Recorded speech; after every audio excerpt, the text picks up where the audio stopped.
What's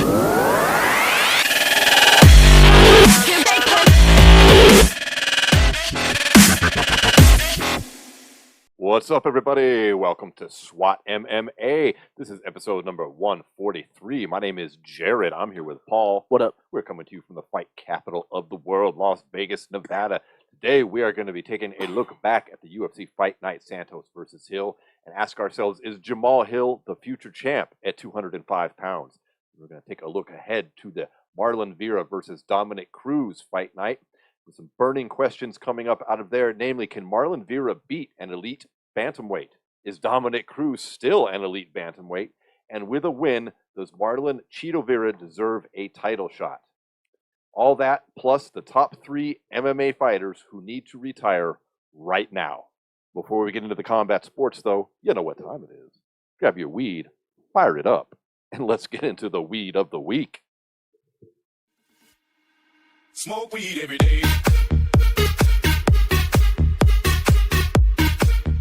All right, everybody, today we've got 1 brand new strain for the show and 2 returning strains. Today, Paul just fired up a wedding pie strain. I actually haven't had this before, dude, so I was pretty excited when you grabbed it. It's made by Lit, lost in translation. I am not familiar with that company. I like the name. I don't know about the acronym, like Lit. It sounds like a great name for a cannabis company. Yeah. Lost in translation, I'm not sure what that has to do with it. Yeah, I mean, I've gotten a lot of their wax, but I haven't really smoked a lot of their weed, to be honest. Dude, this is pretty smooth. Yeah. Wedding pie is an indica heavy strain. It's a cross of wedding cake and grape pie. Wedding cake is also sometimes called triangle mints number 23. That's a cross of triangle kush and animal mints. And grape pie is a cherry pie and grape stomper cross. So we've got a lot of... This thing milks, man. Holy shit. Right? We've got a lot of fruity flavors in there, but I don't really taste a lot of it. I shouldn't even say fruity flavors. I should say fruity names. But this shit's nice and smooth. What's the THC content on this particular?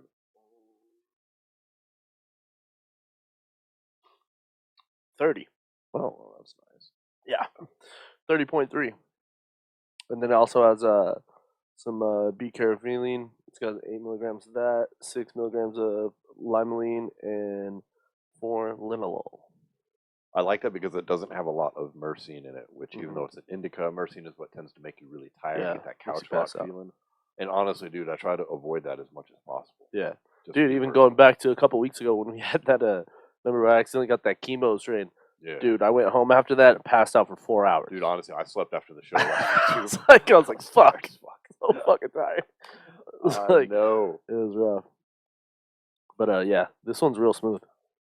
We've also got some Georgia pie returning this week, as well as some of the apple driver that we had left over from last week as well.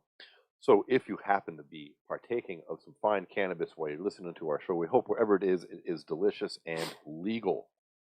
If not, hopefully that'll change soon wherever you are. Now, let's go ahead and dive into some combat sports before we continue to puff on this delicious joint here. I got to say, man, let's start off with the UFC Fight Night Vegas from just a few days ago, which was the Thiago Santos versus Jamahal Hill event. Yeah. And let's talk about that main event. And then there's one other fight I'd like to talk about briefly before we take a look ahead to next week's card. Briefly before we go into the fight, so I do want to give a little kudos to the commentary team. I thought this week was much, much better with Brendan Fitzgerald and Michael Bisping. I feel like they naturally just do I hate to be an asshole about it, but they just do a better job. I don't hate to be an asshole. I'm on here bitching all the time about UFC commentary. I mean, it was part of the title of our show last week. Rogan and DC went off so bad in that Juliana Pena Amanda Nunes fight that I felt embarrassed. I mean, honestly. You know what was good about Bisping though is like Bisping, he tells the same stories, kind of like a DC or stuff like that talk about. But I feel like he comes with such a better technical, like explanation of what is going on in the cage. Well, kind of like how Cruz does too. Yeah, their job is to explain what's happening in the cage for the listeners, not just the casuals. And he did such a fine job of that last night that I was interested in what he had to say. I mean, and we watch every UFC event that there is, plus a host of other combat sports. And so I don't always care about what the commentators are saying because it tends to be pretty basic. But he had a lot of intelligent things to say about why what was happening in the cage was happening, what fighter A should do, what fighter B should do, why. It was very informative. I thought he did a great job. Yeah. And who was his the Brendan Fitzgerald. Brendan Fitzgerald? They should stick with just two guys. That's all that's needed. Yeah. And they both did great work. Mhm. I mean, Fitzgerald was not scared to correct Bisping when Bisping made mistakes as well, Yeah. which John Anik never wants to do because he's so in awe of DC and Rogan, apparently. Yeah. Which I get it, like, to a certain extent, but, like, he just lets them go off in crazy tangent-type stories where just things in the fight are happening and they just go past it. Yeah, Whereas, Rogan like, treats it like his podcast, you know, Yeah. like it's one of those fight companions. like it's an interview. And he needs someone to rein him in. And DC Yeah. just, we don't need to hash it out again. We did that last week, but But you're right. These kudos guys to did a those great two. job. Yeah. If the UFC continued with commentary like that, I would never complain about it. Yeah. So on to the fights though. So let's start with the co-main event. So we had Vicente Luque taking on Jeff Neal. Hands of Steel Neal. And you have Jeff Hands of Steel Neal becoming the first person ever to KO Vicente Luque. And he did it with something that I swear to God, a show can't go by where I'm not fucking bitching about fighters who get somebody up against the cage in a dangerous position and they start unloading on them and all they throw is wild left and right hooks. And there's always these uppercuts. They're just, dude, they're right there because the fighter that's getting, you know, is in a protective stance, has their arms up on the sides of their head. There's room right up the middle for uppercuts, and way more so in MMA than boxing because there's no gloves there to protect everything. A glove doesn't have to fit through the little channel between your forearms, right? And not to mention too, like with that same those uppercuts, you can break down their guard too. It's a lot easier, you know. You know what I'm saying, to break down, and that's kind of what we saw in that finish. Finally, Jeff Neal, 9 uppercuts in a row when he's got Luque up against the cage, and he splits the guard, I think, with all 9 of them. I mean, they landed. And Luque was protecting, but there's only so much you can do because if you squeeze your arms all the way together to protect against that uppercut, A, it might still get split, and B, you've left the sides of your head open for those hooks now. So I was super impressed with Jeff Neal last night. I mean, he was my fighter of the night. I thought he did fucking amazing. I want to talk about something too, like just so you know where this sport's at. So I'm watching the fight with my dad, right? And he sees the first round of that fight.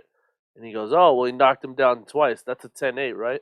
And I was like, "Ooh, I wish, Dad." Right. He goes, "That's a 10-8, isn't it?" And I was like, "Ah, don't even get me started right now." I was like, but in that fight, we did see like a lot of like turning of the tide. So the first round, like Neal was sharp, was landing everything. I mean, the first knockdown was like kind of, you know, kind of just knocked him to a knee, which I think should be counted as a knockdown, whether they count it or not. But then the second time knocks him down bad on his back, and I thought Neal was going to get the finish there. But then we go into the second round, and all of a sudden Luque is landing everything he was throwing. Yeah, he looked real sharp in the second round. Yeah. And Neal said that after the fight, that he came out so aggressive in that first round that he kind of took a step back in the second. He said that he kind of turned it in. And then that third round, though, he just couldn't miss. I didn't think we'd really see Vicente Luque get knocked out until he kind of went over the hill a little bit as a fighter. So that was pretty impressive. Yeah, I mean, honestly, and the thing is with Luque is like, even though I'm surprised he got knocked out in the third, man, he took some shots from Neal early in the fight. Like, those 1-2s were just landing every time. And the only thing Luque was doing wrong, though, is like he's moving his lower body, but he was leaving his head just straight down the center line and just eating everything.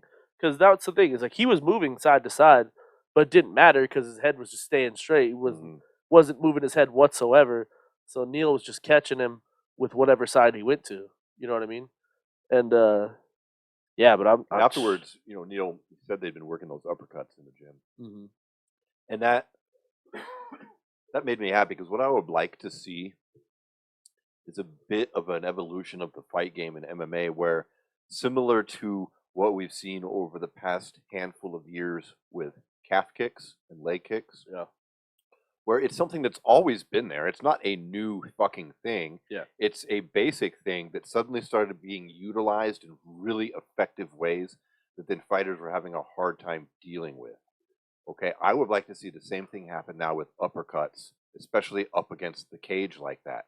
Like, I feel like everybody knows to do them, just like everybody knows you do calf kicks, but Yeah. no one really made a point of like making it this super dangerous weapon that we did see over this handful of these past few years. Yeah. I think you can do the same thing with uppercuts, where you can see a bit of an evolution in the sport where that starts being a much more common thing that we see, where people are getting fucked up.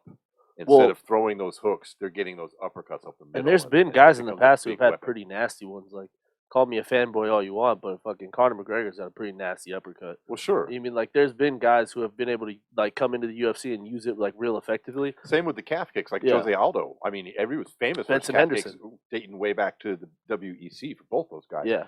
But it wasn't like this thing that it became over, these past few Mhm. years that we saw, where it was suddenly everybody's got these deadly calf kicks. Like Conor can't deal with them. Legs are getting fucking snapped all over the place. Yeah. People are like, "What the fuck?" Fights are getting ended in the first round because somebody Mhm. landed 15 calf kicks, and their opponent can't punch them anymore. Yeah. Like I think that happens. I'm hoping with uppercuts. My prediction. I could see that just because I feel like the evolution of the striking game in the UFC is like is so different. You know what I mean? Because you have to worry about so much other variables. Like there's so many different ways. Like everybody strikes. Like there's like Yes. so many different stances and what works and doesn't work. And It's angles. like- yeah. Yeah. That I could see something like that. So let's talk about the main event now, where we saw Jamahal Hill versus Thiago Santos, which ended in a TKO knockout in round 4 at 231. The final blows were elbows to the head.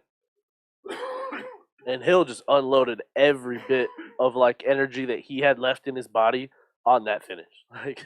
Like that fight was a freaking nonstop action, push forward, like throw big shots kind of. Like every time there was any kind of break, each one of them was just throwing for the freaking fences, man. It was crazy. And it had a large amount of takedown attempts, which is pretty surprising from Thiago Santos. I mean, when you look at the final stats, it's not what you'd expect in the Santos fight, where you've got him being outstruck in total strikes 130 to 56. But then you have him attempting or landing 6 out of 20 attempted takedowns, where Hill was 0 for 0. When is the last time you saw Thiago Santos attempt 20 takedowns in a fucking fight? Never.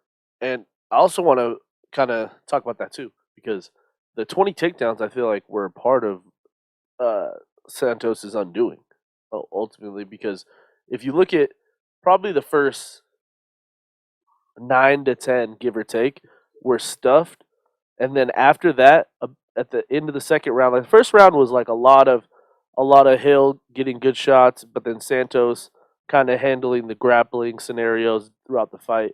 But Hill was defending really well, and I think what happened as the fight went on is as they got tired, then those takedowns started to score. But the first probably 4 takedowns that Santos secured, Hill popped right back up and came back to the feet. But it was like those like maybe the last 3 or 4 or 2 or 3 more that he landed, where Hill was actually being held onto the ground. And that's where I feel like the fatigue set in for Santos. Is I feel like he worked so hard to get those takedowns that then when it became this scenario where he couldn't go just, balls to the wall for a takedown, they got into a striking exchange and he was too tired to really, keep up. Well, absolutely. And I think the statistics prove a lot of what you just said to be true. Look at the control time for Santos total was 5:54, so about 6 minutes, and it was only 1:25 for Hill. Okay, but that's on 6 takedowns, so that's about an average of 1 minute per takedown if you were to average that out. But here's the telling stat, though. Okay, when you look at significant strikes on the ground here, Santos was 2 of 3. Yeah. Hill was 18 of 24. 20 takedown attempts to get 2 out of 3 significant strikes on the ground. Yeah. You're right. I mean, he wasted a huge portion of energy to get 2 fucking strikes and 0 submission attempts. Yeah. So now we have seen Santos be on, he's lost quite a few now. If you look at his last 5. However, coming into this, he was ranked 6th, Hill was ranked 10th, and this was a beatdown, kind of the likes we haven't really seen a whole lot for Santos. Well, and that's the thing too. Santos, if you look at everyone above him in the weight class, he has not really been knocked out by anyone. Like, yeah, he lost to Glover. Glover didn't knock him out. Lost to he knocked out Jan. He has like all these names that are on his resume, which now just solidifies Jamahal Hill's name more and more and more. And I feel like where 205's at right now, you kind of have to start to think Jamahal Hill's a contender for the belt. I think you absolutely do. The kid's 11-1, all right, with 7 knockouts, only 4 decisions, and he has now won how many in a row? 1, 2, 3, 4, 5. Well, he's won a lot because one of them was a no contest. Yeah. I mean, he hasn't lost since, I think it was right second. here. He lost a TKO to Paul Craig. Yeah. All right. So you take that one thing out. That was in 2021.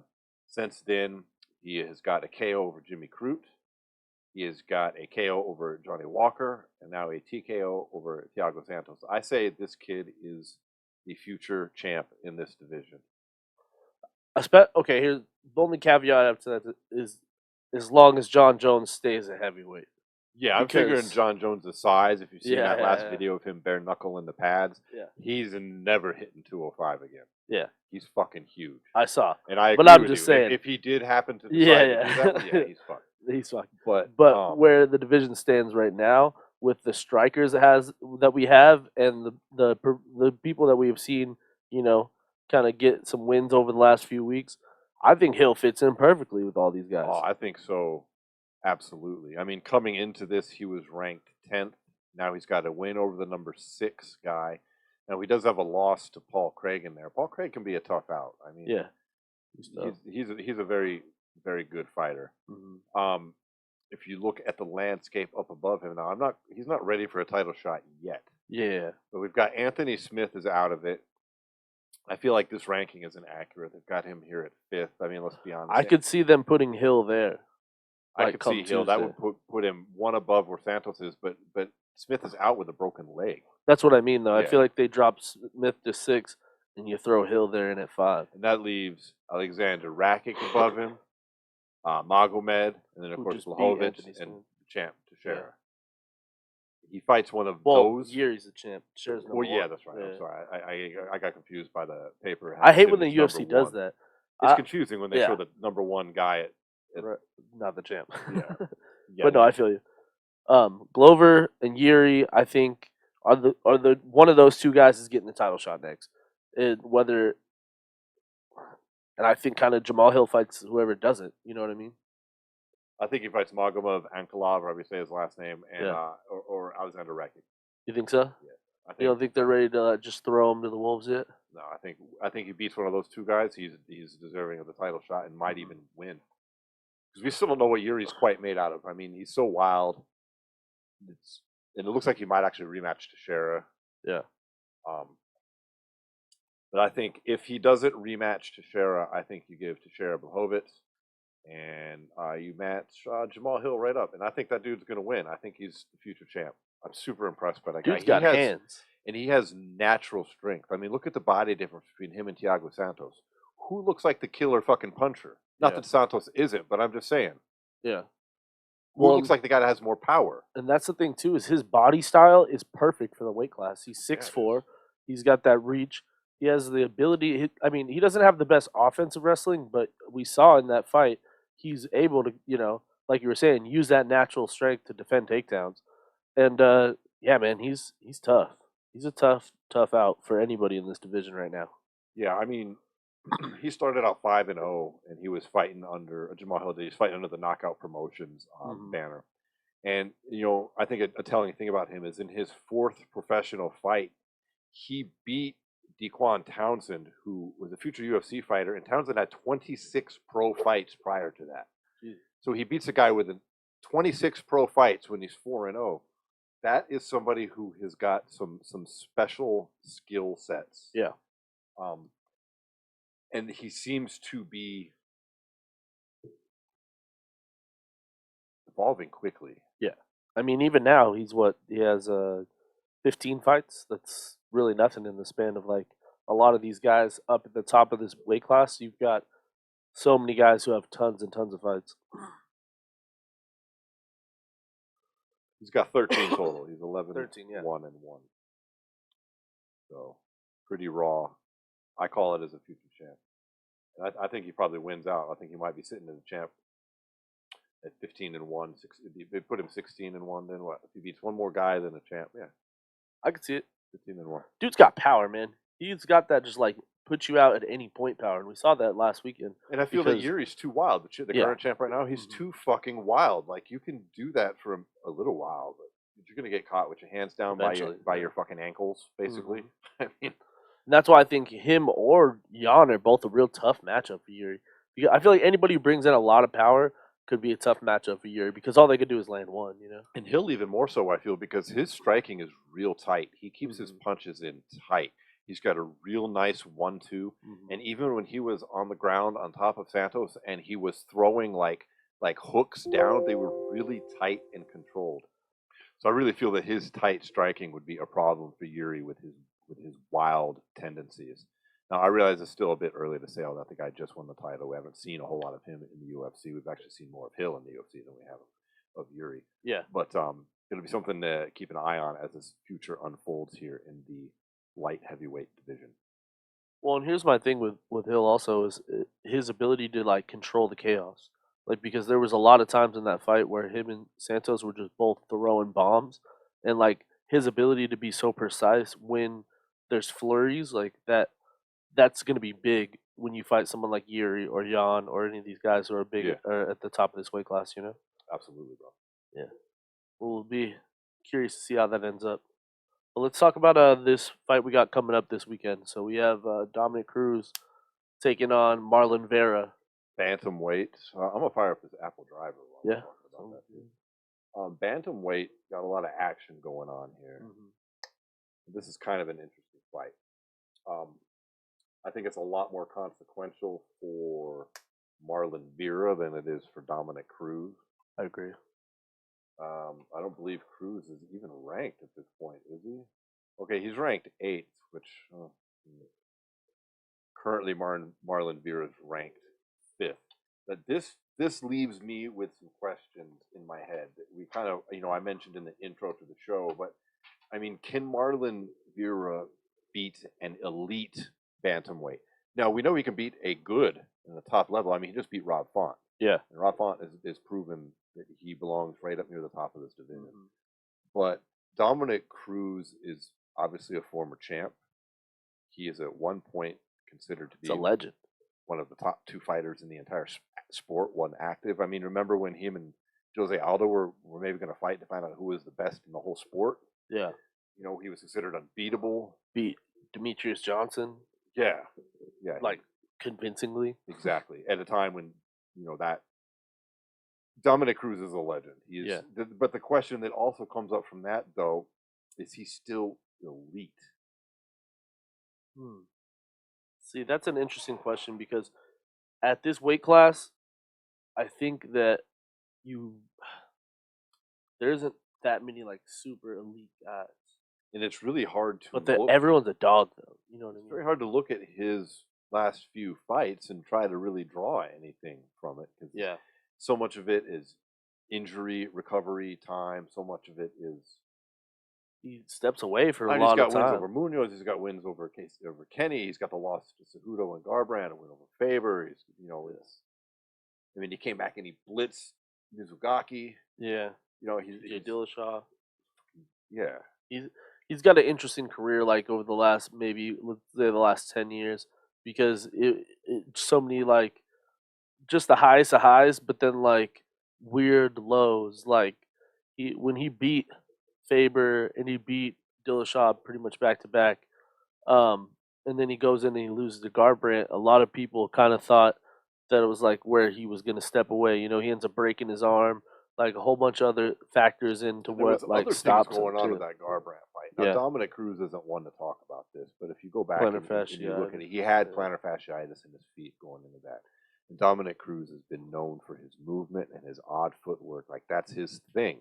And in that fight, he was incredibly flat-footed. Yeah, super. So, and especially when you look at Garbrandt afterwards here, I really feel that was more of Cody Garbrandt seizing the moment on a diminished Dominic Cruz, not Garbrandt's fault. Yeah, But I don't think that Dominic Cruz with normal footwork loses to Garbrandt then, and I think Dominic Cruz beats Cody Garbrandt right now. So I have a hard time judging some of his losses. Plus, you have the fact that despite his age, he doesn't have the exact kind of wear and tear that a lot of these other fighters do because he hasn't been in the cage all those years. Like, he missed all these years, but then he missed them due to fucking injury, so he does have wear and tear, kind of. Yeah. It's just weird. Yeah. His chin doesn't have wear and tear, but his body does. Right. He hasn't taken the punishment to the head that a lot of these guys have. Plus, he's so slick on his feet, like, he doesn't get hit a lot, you know? And he might still have that in him. Like, but maybe he doesn't. We don't actually know. Because here's the thing, he's looked so different in so many of his performances, though. Because, like, you look at the Cejudo fight, everyone was like, "Oh, this is like kind of over for him," you know. Like, but at the time, you got to give Cejudo credit. He was kind of at the top of the top when it comes to 135, 125, like that whole 2-division thing he was doing. He was at the top, and then Cejudo retires, and now it's kind of opened this whole division up. And then Cruz comes back, beats Casey Kenny in kind of a weird performance for him, kind of shaky. But then he looked great against Pedro Munoz. He looked like Dominic Cruz of old. So now going into this fight, I kind of have to hold him at that standard. You know, like, he's had those, like, kind of slower performances where he's kind of looked like it showed his age. But after that last fight, like, if you have that in you, I need to see that again if you're ever going to be the champion of this division again. Well, let's talk about what a win does for each of these guys. First, let's talk about Chito Vera. If he gets a win here, could be talking title shot. And I think he might have a fucking case for it here when you look at the top of the division. I think the one thing that holds him back, though, is the loss to Jose Aldo, because Aldo's currently ranked 3rd in that division. Like, we've got Champ, Sterling, we've got Jan at number 1, that he's not. That, I think, is the fault of UFC. Whoever does the voting, Peter Yan should not be number 1. He just lost to the Champ. Yeah, shouldn't fucking work that way. But number 2 is TJ Dillashaw, 3 Aldo, Corey Sandhagen, then Marlon Vera. And then Merab also, who is fighting Jose Aldo. And Merab says if he beats Jose Aldo, he's going to go down a weight class. He said he's absolutely 100% never going to fight Aljamain Sterling, period, the fucking end. Yeah, both of them said that, though. Merab said he's going to go down, and then also but Sterling says he's going to go up. Yeah, like, but Sterling's the champ. But Merab will go down. Maybe. Aljo was talking about on Joe Rogan how he hates making 135 and wants to fight 145. I just think it's easier for the guy without the title. Yeah, true. When the shit hits the fan, the guy with the title's more likely to keep the title. I feel you in that aspect. But we'll see. But that's what's interesting about this fight for me when you talk about Chito Vera winning, because there's 2 ways you could look at him winning this fight, right? So, first way is, you know, he beat a guy who was ranked below him, who's on the backside of his career. Although he has a name, like, he needs one more win to really solidify his, like, chance at a title, right? Or you can look at it this way. This is a legacy fight more than it has to do with any kind of rankings in the bantamweight division. When you fight a guy like Dominic Cruz now, you're not just fighting whatever number's next to his name. You're fighting the legacy of Dominic Cruz. And let's just look at his career. He's 24-3. If you are the one who gives him that 4th loss, you will then be looked at, wow, the historic career of Dominic Cruz, where he only lost to these 4 guys. He loses to champions. He loses to guys who are elite, top level, opponents.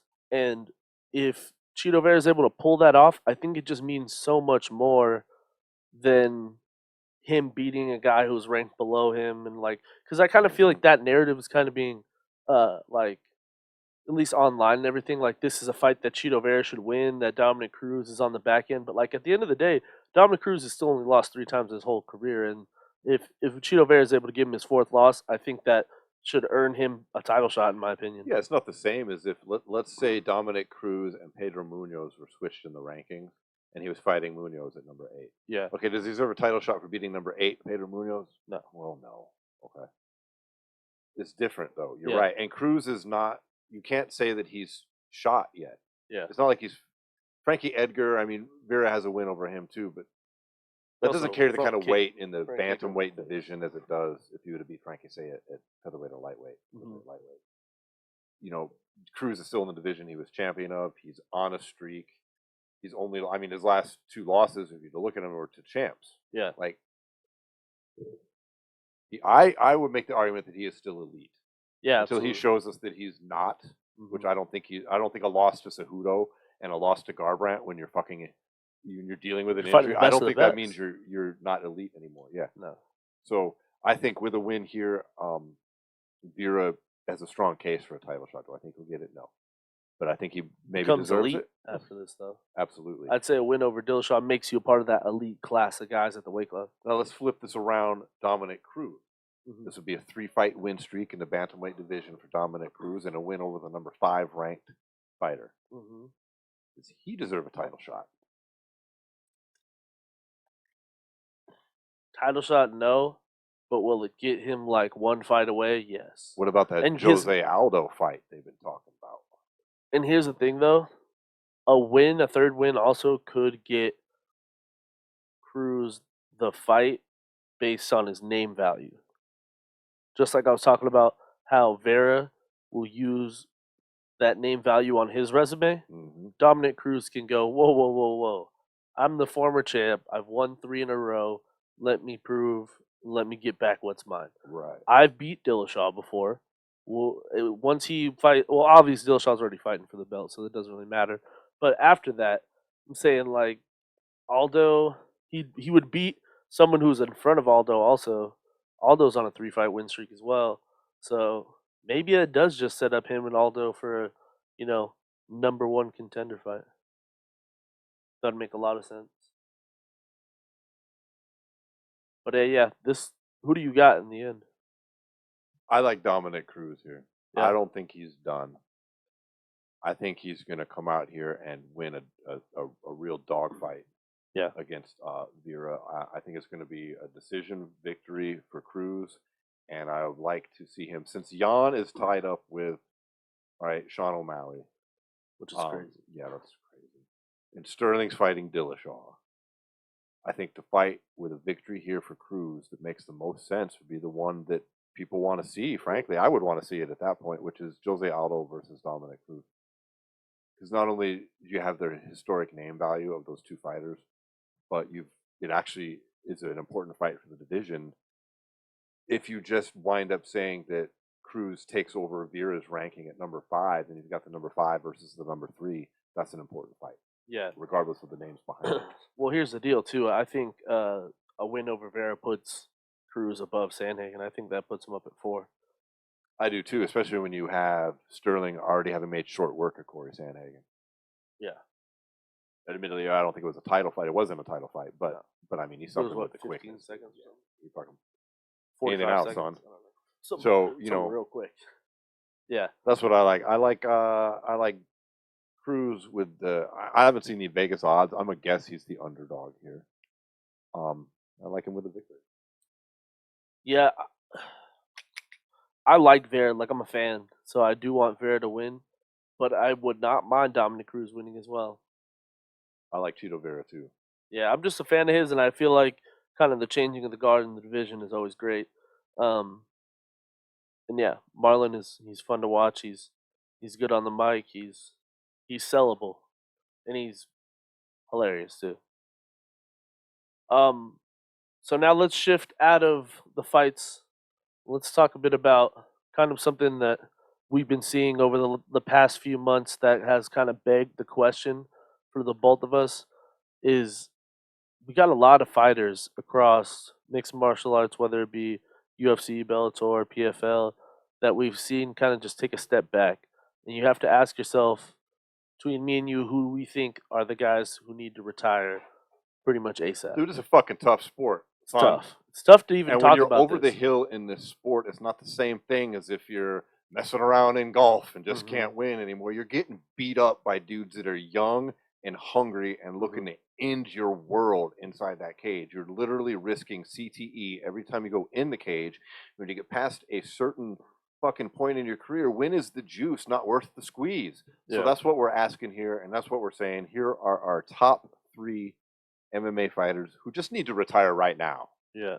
Right now. So let's start at the bottom, and we'll work I our want way to up to preface number this 1. first, though, with this is not a knock on any of these guys' career. All Absolutely these guys not. we're talking about right now, all are legends of the sport and are guys who deserve all their praise and their roses while they're still fighting, but things have gone past what we want. I'd rather not see these guys tarnish their great legacies they have now anymore. Or risk further physical decline. Yeah. We make these lists and they sound kind of like we're shitting on people because we're talking about all the negative that's going on and need to get the hell out of the sport. But it's kind of like the whole Brendan Schaub, Joe Rogan type thing. Although we don't know these guys are not our friends, it's because we care, man. Yeah. Like, I don't want to see any of these people get knocked out again. Why? Because you're losing brain cells. Mm-hmm. You are risking a really jacked up life later on. And unfortunately, you're not making the kind of money that boxers make or that NFL players make. Yeah. Who risk basically the same types of things. And so there comes a point when it becomes gruesome to watch. Yep. And these people on this list, well, for me personally, it's become gruesome to watch. So let's start. Go ahead, Paul. Lead us off with the bottom of the list. I know we said top 3, but I got one honorable mention here. All right, so we're going to do an honorable mention then. Absolutely. Yeah, So it's going to be 4 total, but who was going to be your number 3? What's your honorable mention? I got Alexander Gustafsson. Alexander Gustafsson, 205 pounds. 205 pounds. Heavyweight for a minute. Yeah, spent most of his career at 205. Guy who fought for the title 3 times. Probably had the greatest fight of all time between him and John Jones, and literally in mixed martial arts history. Yes, he was very close to winning a title. There was a tremendous fight. It was in one the of the UFC best Hall fights. of Fame. Yeah, fight, it's literally actually. one of the best fights ever. Had a real tough fight with DC for the 205 belt as well. Real close. This is when John was stripped of When the John title. was stripped, Cormier was yeah. champion. Mm-hmm. Gustafsson comes back, earns another title shot. Yep. Didn't he beat Anthony Johnson to earn that title shot? I can't remember. Jimmy Manuwa. Jimmy Manuwa, that's right. Yeah. And tough battle against DC. That's right. And then if you go down his career, he's beat a lot of the guys who are, the top of the division right now. He's got wins over guys like Jan Blachowicz on 2 different occasions. 2 victories over Glover Teixeira. I mean, victories over 2 champs now. 2 champs, Shogun. 3 champs. Yeah. He's had so many close fights, but the sad reality of it is that since that Glover Teixeira fight, he had his rematch with John Jones where he was pretty much, he was handily beat. By Jones. The first fight, people were like, "Oh, Jones was tested," and Jones, showed his mettle in that 4th round, coming back with a spinning elbow, and then the story comes out about how Jones didn't take shit serious, and it was a real turning point in Jones's kind of career, as far as taking fights more seriously. Mm-hmm. And for Gus, it was not something he was able to replicate in the second fight. Yeah. So in the second fight, he ends up getting TKO'd, and then takes on Anthony Smith shortly after. A year later, Lionheart loses by a rear naked choke, and then he takes a good amount of time off till move up to heavyweight, where he takes on Fabricio Werdum, ends up getting caught in an armbar. Happens. It's very fast, though, wasn't it? Yeah, real quick. But here's what I mean, though, with these 3 losses. These 3 are not as bad as this last one, but these 3 losses are the decline not only in physical, but there's also a momentum to fighting. You know what I mean? And when you're losing and you're losing against these guys who are going to be the top of the division for a good amount of time, it's not the same.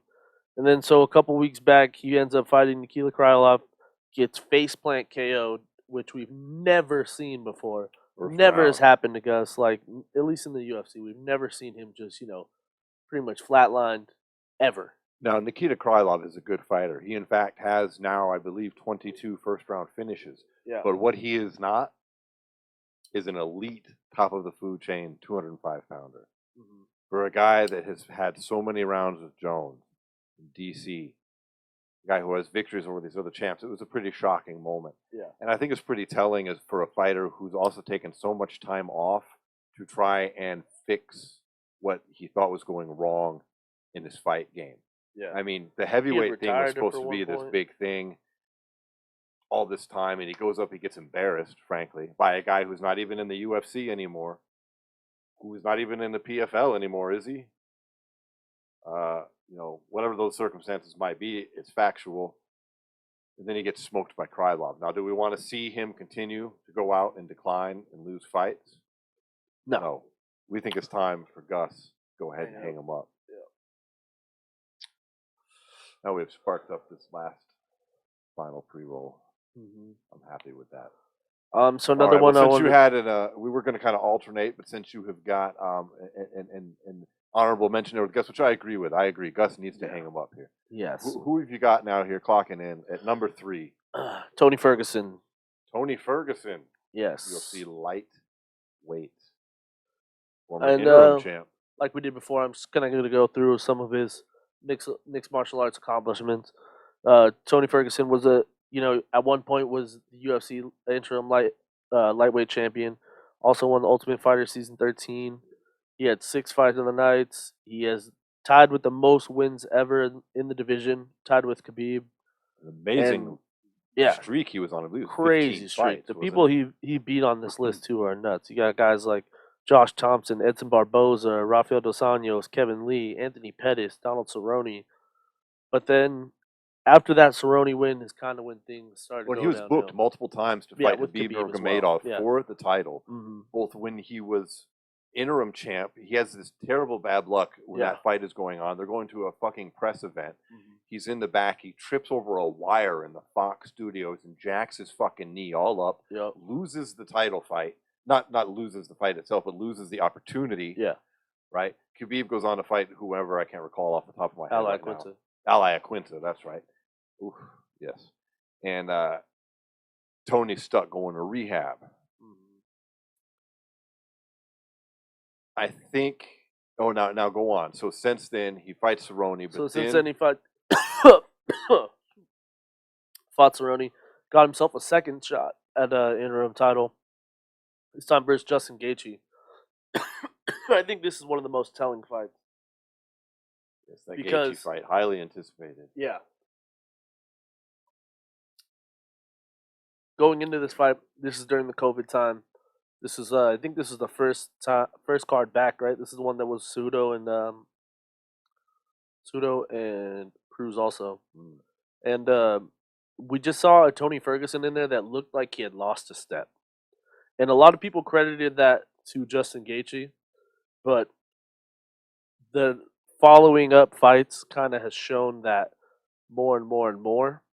Yeah, he's gone from a 15-fight win streak to a 4-fight loss streak. Yeah, with 3 TKOs or KOs and 2 decisions that were pretty lopsided, right? 2 and 2.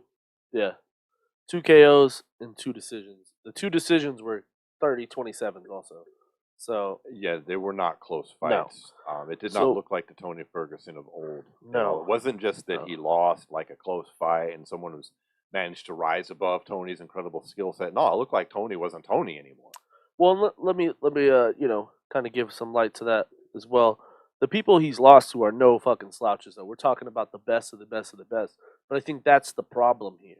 Is Tony Ferguson want to become somebody who is fighting guys who are in the middle, 7 to 12 rankings for the next 3 to 4 years? Well, who are the 4 guys that this streak has included, and how did he lose to them? He got TKO'd by Justin Gaethje in his interim title fight in the 5th round, where a lot of people said it could have been stopped in between rounds.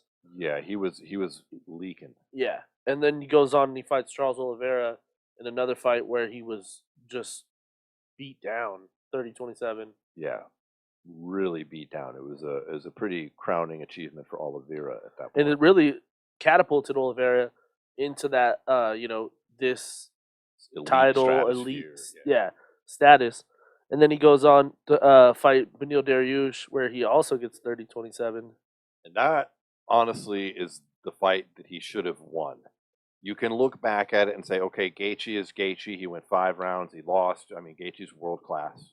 Okay, Charles Oliveira. I mean, it was a bit of a surprise at the time, but looking back at what Oliveira's accomplished since then, you're like, okay, well, he lost to the future champ who's gone on and been done extraordinarily well defending his title at that point. But then, look, no shade on Dariush, but that's just a guy in the top 10, right? Top 6, and he's good, but that's a guy Tony should have won that fight. That should have been where he came back, righted the ship. Yeah. But instead, it's another 30-27 beatdown. Mm-hmm. And then you head into the Michael Chandler fight a few months back where he just gets his face melted by a front kick and, knocked out really, really bad. Exactly. And you combine that with his age. Yeah. He's over 40 at this point, which that's fine if you're a heavyweight. In the lightweight division, not so much. No, not so real. Well, he's 38, which is pretty much 40. He's younger than I thought. I could have sworn he cracked 40. My mistake there. Sorry, Tony. But 38 is still, I would argue, ancient for the lightweight division. 35 is fucking old in that division. Yeah. All right, 38. And here's the thing, is he is a lifetime, he's had a lifetime of sports. Like, he's never lived a life without sports. That's why I'm saying, like, this is one that I think his people need to be able to sit down and talk to him about versus where he's ever going to retire, because he's literally been wrestling his whole life, fought his whole life, his adult life, and it's just a part of who he is.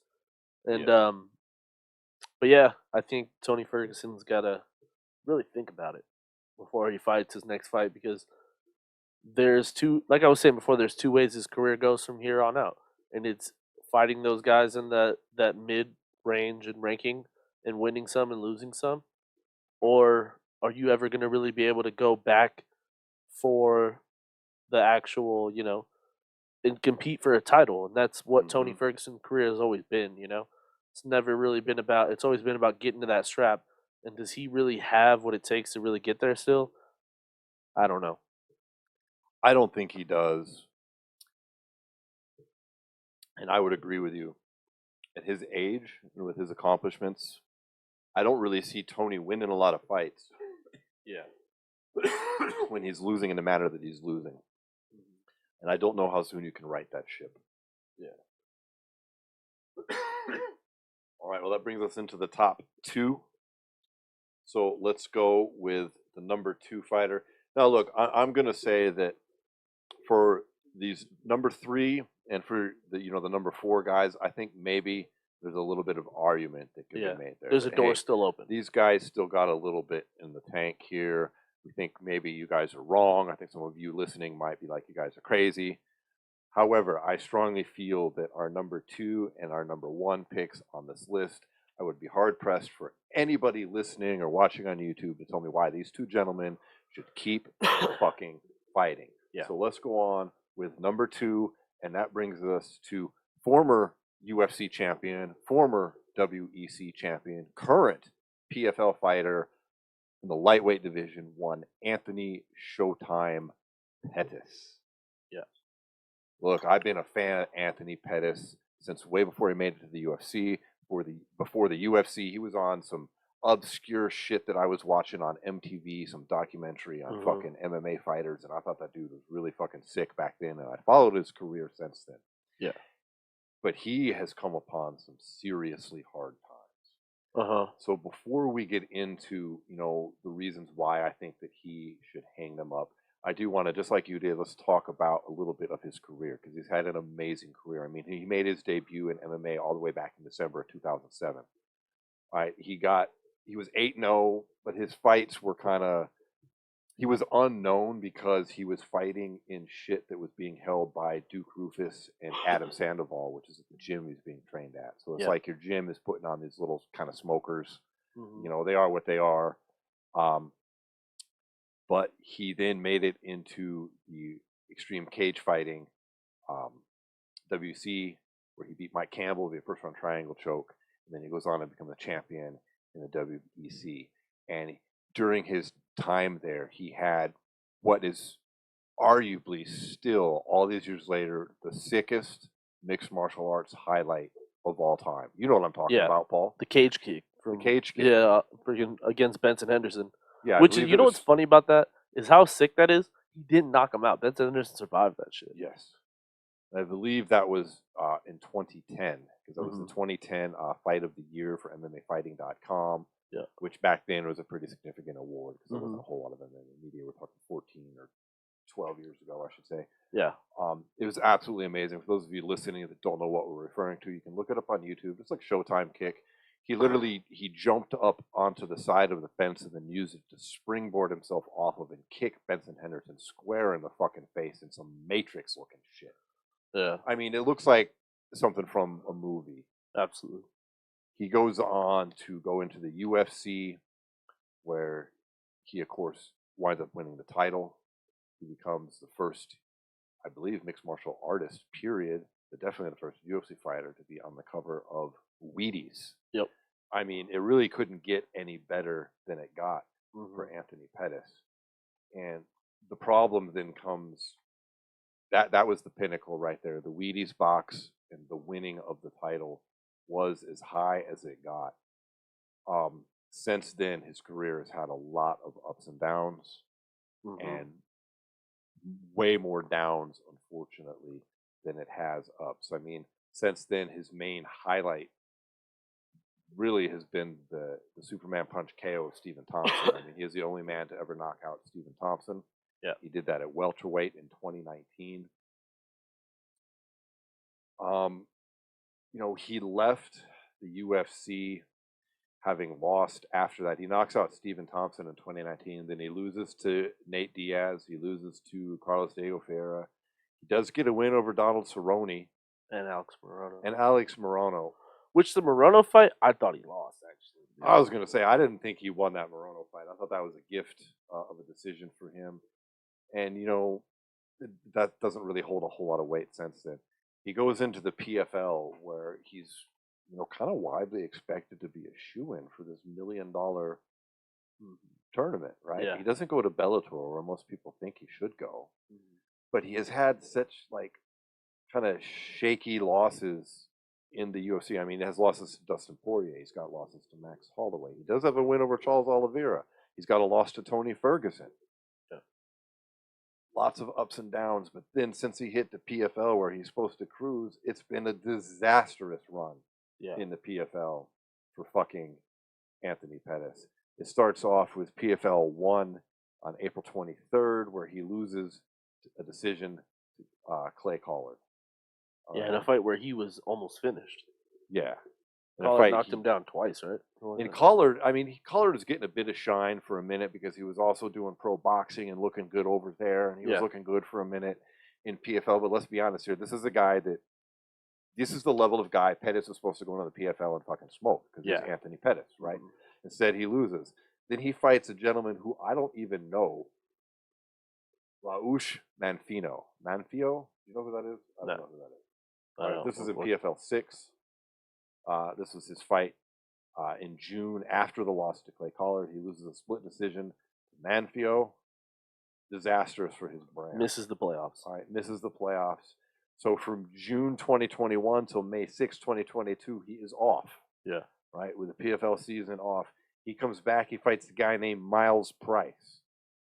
Don't know who that is either. But he does get a submission victory in the first round with a triangle choke.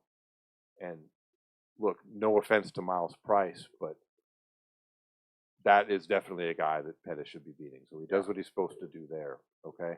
But then June 24th, he fights Stevie Ray. It's a fight he's widely expected to win here. And instead, he loses in a fucking twister submission, bro. Yeah. Like a dramatic twister submission. Mm-hmm. He comes back because of this win over Miles Price, and what I think is baloney. I think this illustrates one of the problems with the PFL is Anthony Pettis is ranked so high because of his name value, not the fact that he went out and got smoked by Clay Collard, and then lost to Manfio. This win over Miles Price is enough to get him the #1 seed. Okay, then he loses to Stevie Ray, but then as the bracket unfolds further on, he's ranked higher in the bracket than Stevie Ray is. Stevie Ray is ranked lower despite holding a victory over him. So they get matched up again because the top seed always meets the bottom seed, right? Still holding this bullshit top seed. He meets Stevie Ray again, and then he again loses. Only this time he breaks both his goddamn hands in the loss, too. Yeah. And I would hearken all the way back to his very first fight. You know what he did in his first pro MMA fight? He fucked his fucking hands all up. This has been a problem of the man's entire career. And now we've got him. We're at a point where he was 19. Didn't he break his hand in the Tony Ferguson fight too? Yes. Yeah. He was 19-5 at one point. He is now 24-14, having broken his hands for the how many times? Fourth or fifth time now. Fighting in the, I'm sorry, but it's true, the C League as far as professional MMA leagues go. I'd say B now. You might be able to make an argument that they have more talent level than Bellator, maybe, but it's pretty widely accepted Bellator's number 2. PFL Yeah, I feel is that. number 3. I mean, I'm not trying to shit on their fighters, but it's the A, B, and C leagues here, if you want to label them that way. Okay, it's as low as he can go pro before he's in, Cage Warriors. Yeah. Or King of the Cage, or on the Legacy, regional scene. yeah. What else is there? Yeah. Below PFL. Nothing. Okay. Really. Nothing as far as the top level of the pro scene goes. Yeah. And he's getting smoked by guys that he should be beating, and he's getting himself injured egregiously and not looking good doing any of it. Yeah. I say you're fucking your legacy up when you go from 19-5 to 24-14, losing the guys you should beat, and getting pretty well embarrassed by a guy named Stevie Ray. Here's the problem, Ray. But he was paid $750,000 his last fight, though. Yeah, we discussed that a couple shows ago. I totally forgot about that, and that just popped in my head as we were talking about that right now. And almost 4 times what he made as on the cover of Wheaties as the reigning UFC champion. By the way. Probably more than he made in most of his career added up. He's made in these fights with the PFL. Yeah. But to me, Anthony looks like a shell of himself who is continuing to injure himself in ways that, dude, when you start breaking your hand so regularly, it gets easier and easier. It's not Bones like your get shin brittle. bone where they get tougher. It's not. Like, he's susceptible to hand breaks, period. That's going to keep him from going and doing some shit like the BKFC. You can't go do Anthony Pettis is too fragile for BKFC. And here's the thing, Anthony Pettis could definitely go to Hollywood. He's got he's got like the actor, like he's been in movies and stuff before. Like, just go for it, dude. He would sound perfect on the mic too. I could see him do some kind of like commentating. He speaks well, all that stuff. You don't want to get to a level where you don't, That's the other thing. Yeah. He still has enough name value. You're right. He's a good-looking dude. He should go right to Hollywood and become an action star. Why can't he not? Yeah. Even Connor's handicapped a little bit by that with his thick-ass Irish accent. All right, but Connor's doing it. He's got a role in the upcoming Roadhouse remake. Some kind of lead role that we're unaware of yet exactly what it is. But Pettis could do the same shit, dude. 100%. He's been in a couple movies, but they've all been MMA movies. You know what I mean? He's a 3rd Dan black belt in Taekwondo. Like that translates onto the movie screen super well. It's a bunch of flashy, fucking cool kicks. Yeah, like it would be a good thing for him to do. Yeah. I mean, he's out of the PFL now for this season. So he's going to what? He's going to sit around another year, then come back. He's what, 36? He was born in 87. 35? Which, when you're fighting at lightweight, that's a bit old if you ask me. He's now been knocked out, twice, 3 subs, 9 decision losses. Stop this train before it gets any worse, and you get more damage. If you can't beat Rufino, whoever, I'm sorry, the dude, he's probably a great guy. I'm just saying. Can't beat Stevie Ray. You're supposed to beat fucking Stevie Ray. You're supposed to beat Stevie Ray. Come on. This is the highlight of Stevie Ray's career. This is his moment now. Stevie Ray was in the UFC for a little bit, wasn't he? But and that's what I was talking to you about over text too. Like, here's the thing: is that the PFL signed Oliver Aubin-Mercier at the same time that they signed Anthony Pettis. The same literal time frame and everything. You can't sit there and tell me that they would have thought Aubin-Mercier would be fighting for the fucking championship versus Stevie Ray versus him or Anthony Pettis literally one missing the playoffs first year, then two missing the finals again. After being gifted the #1 seed. Yeah. I'm sorry, that was a gift, bro. And they've done all this promotion behind him, and it's just like, it just doesn't seem like it's going to work, you know? No. He's to me looking like he has hit that point. It's only going to get further worse from here. A year off ain't going to help you. You're going to come back 36 off of 2 broken hands when you're not beating the Clay Collards, you're not beating the Stevie Rays. No Yeah, thanks. no, I think that man needs to retire right now. Save it. Head off to Hollywood. Become a fucking star, bro. Yeah. All right. This joint's almost over. This list is almost over. Now, maybe some of you listening are thinking, no, I'm still going to argue with you about Pettis. You know, he's only got 2 knockout losses. Maybe he's still got life in the tank. I mean, I don't know. I would disagree. Where do you want to see him go after PFL? You can't beat those guys. What do you want to see him? Should he go to King of the Cage? Should he become the new Cage Warriors face? I mean, come on. What the fuck you want? He can't go to BKFC. That's the only other alternative. Bellator's not going to pick him up after this. One isn't going to fuck with him after this. Yeah. Maybe Ryzen? Yeah. You really? You want to go do that against some fucking steroid using motherfuckers over there? I mean, I'm just saying. Yeah. Save your don't. But you might argue that. Maybe listen, you can argue. You think they can argue that? Maybe. Maybe, yeah. Maybe. Well, maybe the hardcore fans. This one they can't argue. Yeah. You can't argue with our #1 pick, can you? Yeah, no. There's no way. Who is it? Sam Alvey? Smiling Sam. Smiling Sam. My guy. Smiling Sam. I like this man. Yeah. Smiling Sam has lost a record 9 fights in a row in the UFC. I didn't even know it was that bad until after he got his ass completely handed to him this past weekend. Yeah. In front of all of his children, including his newborn 3-month-old baby. Yeah, that was a little rough. I was like, yeah, here's his whole family, and then they cut back to the cage, just like him getting his fucking face bashed, you know? It was horrible.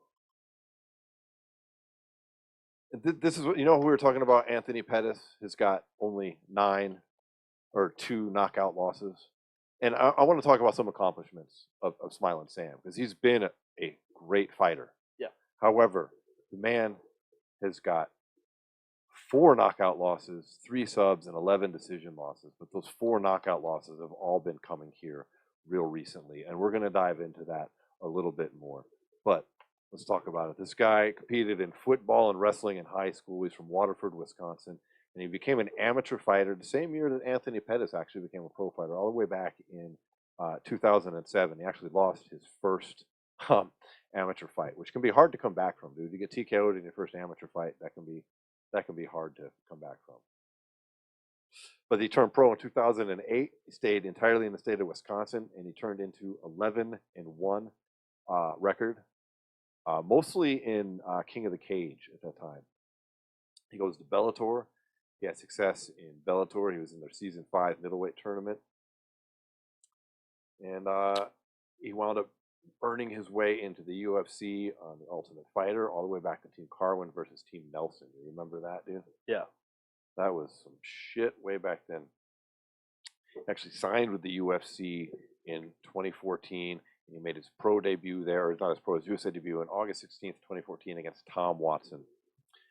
He lost by decision, but he winds up staying with the UFC for a very long time because he's a very entertaining and solid fighter. Yeah. I mean, he amasses a total of 33 wins, 18 losses, but at one point he was 33-9. Yeah. And he had knockout power. He had knockout wins over Kevin Casey. That was a very impressive victory. Kevin Casey was a specimen. Yeah. Man, that dude looked like he was going to really fuck some people up. He does have a win over Rashad Evans.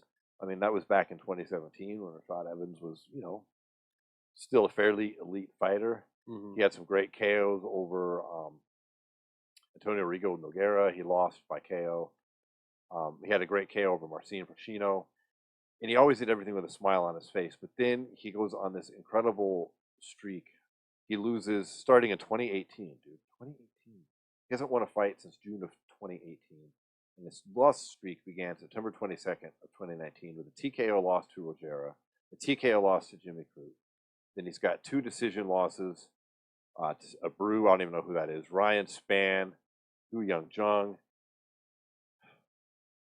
More decisions, and then he loses by sub to Brendan Allen. He loses by TKO to, I don't even know how you say that guy's last name. Ozenstruck? I'm not exactly sure. He goes on to get smoked. Smoked in front of his entire family to cap a 9-loss streak. And it sets the UFC record here. He's still got his wits about him. He's only got 4 KOs, but this last one, dude, that was bad. First round destruction from a guy I thought he really should have beat. I mean, I guess that dude's pretty good. But yeah. How old's Smiling Sam now? 40? Smiling Sam is 30. Well, he was born in 86. So he's 36. 36. 9-fight loss streak. Yeah, might be time. 4 KOs. And really, really, really knocked silly in front of your entire family. That sucks. Maybe you shouldn't go out. Can't go out like that. Make it 10, huh? Just not in front of your family. I think he needs to retire. Yeah. Dude, you got nothing left. 9 in a row. He's destroying his legacy. He was known as a good, solid guy who really enjoyed the fight and has some knockout power. And since then, we've seen him bounce up to light heavyweight, not do well. Now he's did want a heavyweight too, huh? Now he's all the way back down at middleweight and getting knocked silly by a guy much smaller than him, frankly. Yeah. And the time has come, dude. 9 fights in a row. You don't need to go to Bellator. You don't need to go to PFL. You need to go be with your family. You provided us with some fun times, but I don't want to see this dude with a grin looking that bloody, knowing his kids are right there watching daddy get slept. Yeah, true. The time has come. Sam Alvey, it's been fun. Hang him up before your perma-frown, Sam Alvey. Yeah, that would suck. Yeah. Half a brain, Sam Alvey. No one wants that. No one wants him to be Smiling Sam because he's missing a few brain cells. Fuck. We want him to be Smiling Sam because he's spending time with the fam. And that's it. That's our top 4 fighters that wound up doing. We need to retire right now. I don't think anybody can argue about Sam Alvey. Yeah. Anybody that wants to see him go on and do what? You want to see him get further embarrassed or further punished in some other league? No. It's time to go, sir. All right. Well, I think it's about time to wrap up the show as well. It's time for us to go as well. Shit. Word. Well, thanks for listening, everybody. If you're brand new, you don't know where to find us, we're in every major podcast outlet there is, including video on YouTube. We took all that info, we put it in one handy spot with a whole bunch of other stuff. SWAT MMA.com, where you can head over there, click our gear button, and support the podcast. And then head over to Instagram and follow us at SWAT MMA Podcast. Peace. Peace.